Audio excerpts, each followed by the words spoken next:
Décideurs engagés, l'émission TV de l'Hémicycle qui révèle les décideurs et nous permet de comprendre ce qui, chaque jour, leur donne envie de se battre et de réussir. Bienvenue dans On se dit tout, l'émission des décideurs engagés sur l'Hémicycle TV. Et j'ai le plaisir de recevoir aujourd'hui Jean-Baptiste Djebari. Bonjour. Bonjour à vous, ravi d'être là. Ravi aussi, merci beaucoup. On vous connaît, ancien ministre des Transports entre 2019 et 2022, mais vous êtes aussi entrepreneur. On va en parler. Le but de l'émission, c'est aussi qu'on vous connaisse un petit peu mieux, Jean-Baptiste Djebari. Alors, je sais que vous aimez le rugby, mais vous faites de la boxe aussi. Qu'est-ce qui vous porte dans la vie? J'ai toujours aimé le sport, j'ai toujours aimé le rugby, que mon père m'a au départ un peu forcé à faire, mais j'en suis tombé amoureux après le premier entraînement, et j'ai beaucoup aimé le rugby pour au moins deux raisons. La première, c'est que quoi qu'on soit grand, petit, fort, grand, rapide, lent, on a une place au rugby. Et ça, je trouve que c'est une belle allégorie de la vie, de la société. Et il faut être performant individuellement, et on n'est rien sans le collectif. Et ça, c'est la deuxième leçon que j'ai appris du rugby. Et j'ai adoré en faire jeune. Après, j'en ai fait au Racing Club de France à bon niveau. Et puis j'ai arrêté au moment des études et puis du début de la vie active. Et j'ai repris le rugby au sein du 15 parlementaire. Et j'ai eu la chance. C'est vrai qu'il y a une équipe. Il y a une équipe qui marchait bien de mon temps, un peu moins bien maintenant avec la polarisation de la vie politique. Mais j'ai heureusement, peut-être que ça n'existe plus. Bon, c'est une autre histoire. C'est une autre histoire, ouais. Et on a même joué la troisième place de la Coupe du Monde en France contre l'Afrique du Sud. Donc, oui, le rugby est resté tard dans ma vie, important. Et aujourd'hui, donc, c'est la boxe pour l'histoire. C'est plus un sport collectif. C'est aussi un sport de dépassement, c'est très dur. Et j'ai fait un premier combat l'année dernière que j'ai gagné, donc j'ai 100% de victoire en carrière. Bravo. Je ne sais pas où ça va me mener. Écoutez, parce que vous aviez des vocations, hein, vous êtes, alors on vous connaît en tant qu'ancien ministre des Transports, mais vous avez été formé comme pilote. Alors j'ai été pilote en compagnie aérienne, j'ai travaillé dans l'aviation d'affaires et je pilote encore un peu. Alors davantage le week-end et un peu en famille, mais j'ai encore ma licence de pilote de ligne et je pilote encore un peu. C'est resté une passion. En fait, c'est devenu une passion. Ouais. Je sais pas si c'était une passion quand j'étais vraiment tout petit, mais c'est devenu une passion. Et ça ne m'a plus quitté depuis. Et j'adore l'exercice d'être en l'air, de me confronter aux éléments. J'adore l'exercice physique de voler. Un peu aventurier dans l'âme, en fait. Ouais, en tout cas, probablement le goût tout jeune du voyage, du déplacement. Ouais. Je pense que ça m'a jamais quitté et je fais encore énormément d'international, donc j'imagine que tout ça est un peu lié. Dépassement de soi.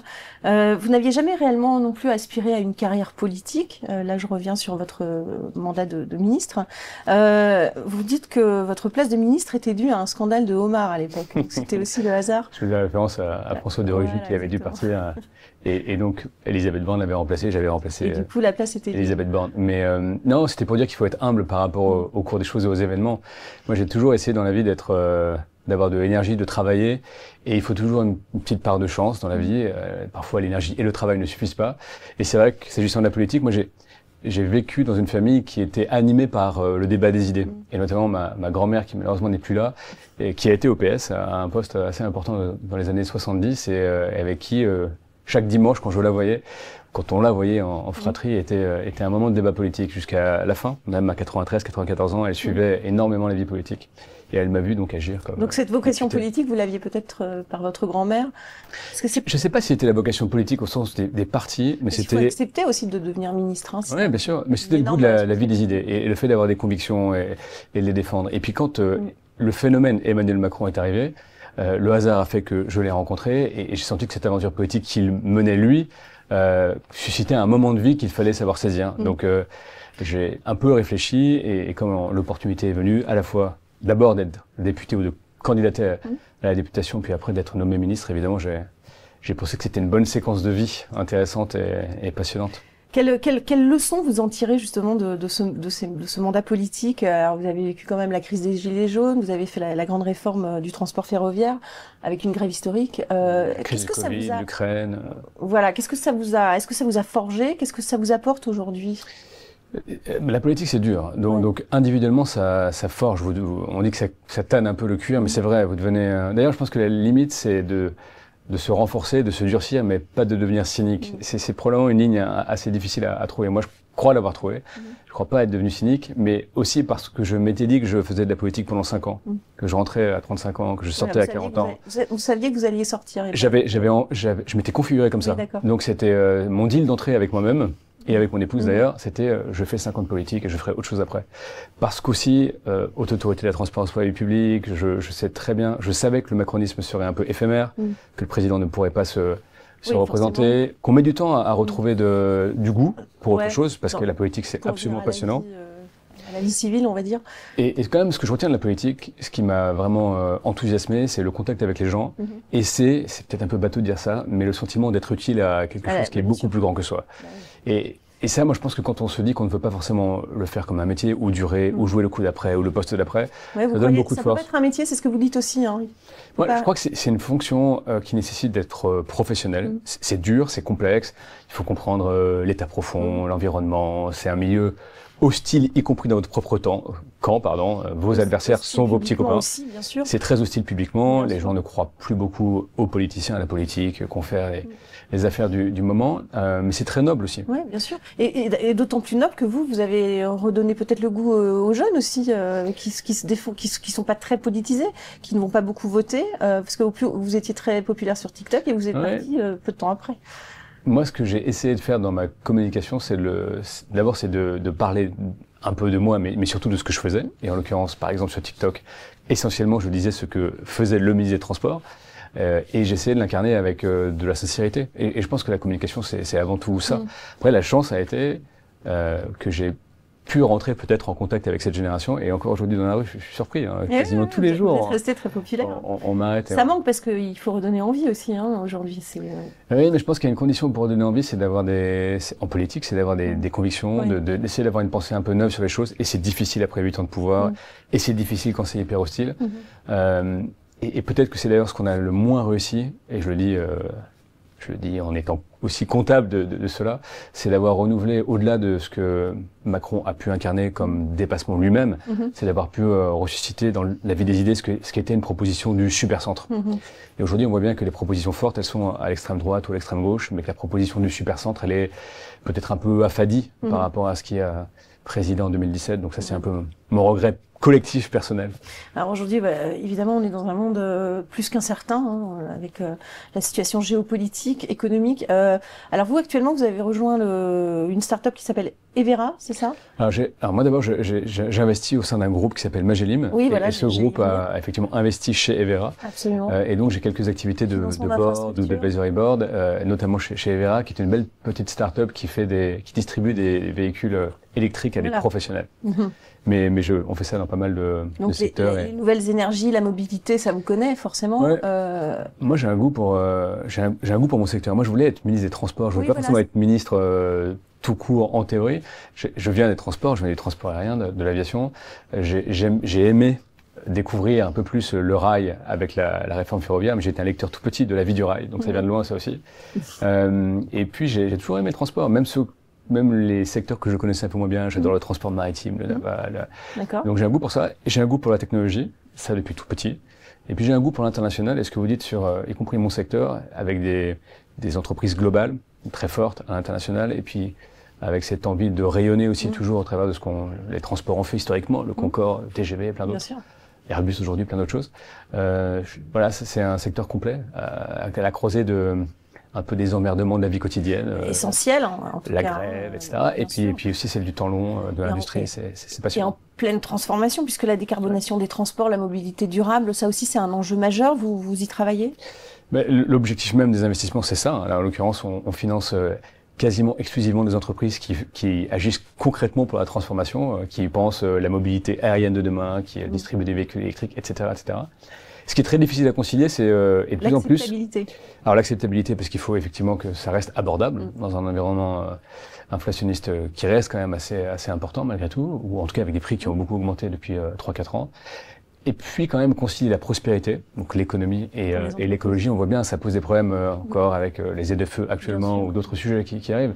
Donc c'est pas facile, et c'est un schéma qui est pas facile pour l'Occident en général. C'est pas que la France dans l'Europe, c'est évidemment l'Europe, et c'est aussi les États-Unis. Parce que la guerre tarifaire, les guerres commerciales que mène Trump, elles auront des impacts extrêmement importants dans l'inflation pour la consommation américaine. Ils ont un coup d'arrêt sur leurs ambitions écologiques, de toute façon, peut-être pas au niveau des entreprises. Mais je pense en arbitrant un peu violemment pour l'économie, pour la prospérité, et en essayant aussi se redonner de la compétitivité en agressant leurs alliés du passé. On verra si ça tient. Je pense que c'est un pari difficile pour Trump sur le temps moyen que de se priver comme ça d'adversaires et d'assumer une consommation qui va être beaucoup plus chère. C'est une tendance à prendre de toute façon. Vous croyez que il faut du temps long, vous pensez? On va trop vite en matière de... Ça dépend. Les taxes et les tarifs, ça va toujours très vite. C'est la façon facile de faire mais recréer de la prospérité à long terme, ça veut dire sentir ce qui, à 10-15 ans, amène de la prospérité, comme l'a fait par exemple l'industrie de l'IT avec les GAFAM pendant 15, 20, 30 ans. Nous, on a d'autres enjeux. On a été moins bon là-dessus, mais on est toujours très fort en production d'énergie, notamment nucléaire. On est fort dans le secteur des transports. On n'est pas mauvais en quantique. Bref. On n'est pas mauvais en spatial, même si on a pris du retard par rapport aux Américains. Il faut sentir ces secteurs qui produisent des jobs induits sur 20, 30, 40 ans. Et c'est pas facile à faire dans un environnement incertain comme vous le décriviez. Comme aujourd'hui. On va passer aux questions de nos partenaires, si vous le voulez bien. On va commencer par Action Philips-Strait, juste après le jingle.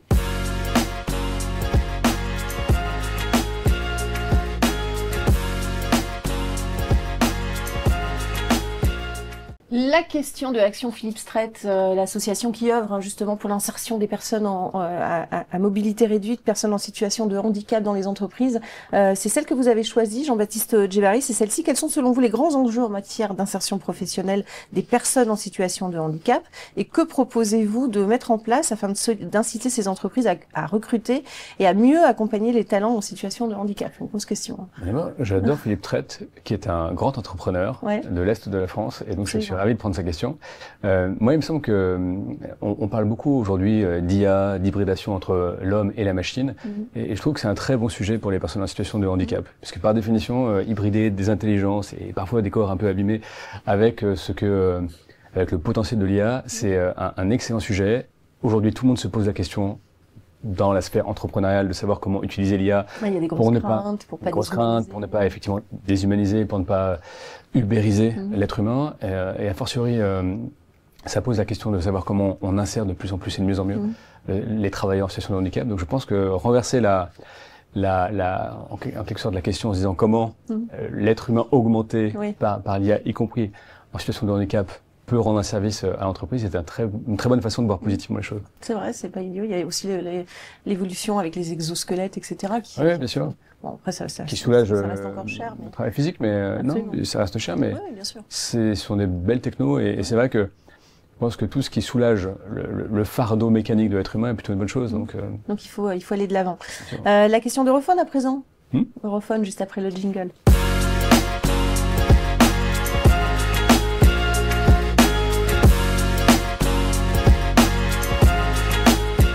La question d'Europhone, le partenaire commercial du développement B2B face au spectre du ralentissement économique. Quels sont les grands enjeux et les leviers pour permettre aux entreprises françaises de renouer avec la croissance? Compliqué. Moi, je voyage beaucoup et j'observe quand même quelques grandes tendances. Ce qui crée de la prospérité à long terme, c'est d'avoir à la fois dans l'État et dans le tissu plus privé, des gens qui sont bien à leur place et qui font les choses qu'ils ont à faire. Donc je pense qu'un État qui se soucie du temps long, qui se soucie de dérisquer les failles de marché, qui subventionne quand c'est important et qui concentre son action, mais qui ne saupoudre pas tout le temps et sur des durées très longues, ça me paraît être un État à sa juste place. Et puis je pense qu'on a un vrai sujet en France spécifiquement sur le capital risque. Toujours, il y a de plus en plus de capital risque, mais on voit bien qu'on n'est pas on n'est pas dans le volume, mais on n'est pas dans la capacité à avoir cette approche du risque. Par exemple, les anglo-saxons, c'est tout à fait remarquable et c'est une grande partie de leur succès. Donc je pense que l'État a sa place et un goût un peu plus prononcé pour le risque, y compris les investisseurs publics et privés, paraître et avoir des règles sur le long terme peut-être et pas saupoudrer de pas trop varié. Pas trop varié dans l'action de long terme. Le nucléaire est un bon exemple, ce qu'on fait maintenant sur à la fois le nucléaire civil d'aujourd'hui et demain les nouvelles technos de fusion et autres. Ce sont des... On a rattrapé, parce que... Bien sûr, on a rattrapé, on a perdu un peu de temps. Mais surtout, ce qu'on fait maintenant, il faut le tenir sur 10-15 ans pour produire des effets à 20, 30, 40, peut-être même pour la décennie, et acquérir des avantages compétitifs majeurs de bloc. Donc c'est hyper important de ne pas caler quand on a des événements conjoncturels qui nous rappellent que les deniers publics sont importants. Et sont rares. Merci beaucoup. Rares. Merci Jean-Baptiste Djebari. Ça va être l'heure de la question de l'hémicycle à présent. Un exercice que vous connaissez plutôt bien. C'est juste après le jingle.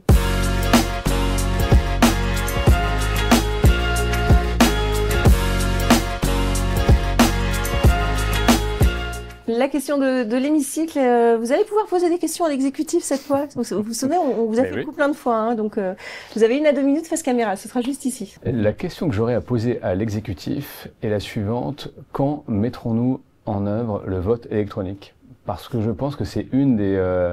D'abord, j'écarte tous les apôtres de la difficulté. On nous avait fait le même débat autour du prélèvement à la source, par exemple. Il y a des pays européens qui l'utilisent déjà très bien, en Estonie, dans les pays baltes et ailleurs.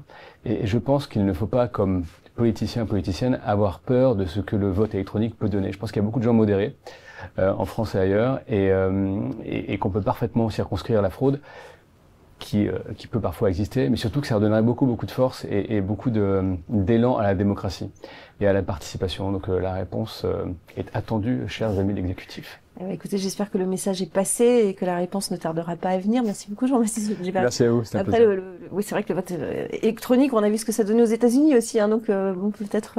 Mais effectivement, peut-être que ça fédérera davantage de Français en tout cas, pour aller voter. Oui, et les jeunes, je pense. Et les jeunes. Et beaucoup les jeunes. Je pense qu'il faut pas. J'ai souvent entendu des craintes sur des votes, notamment des jeunes, qui pourraient, par leur participation, faire émerger des propositions non favorables à la modération. Je crois pas du tout ça. Ouais. Mais en plus, les jeunes vous écoutent, donc profitez-en. Peut-être qu'il y a un message à faire passer aussi.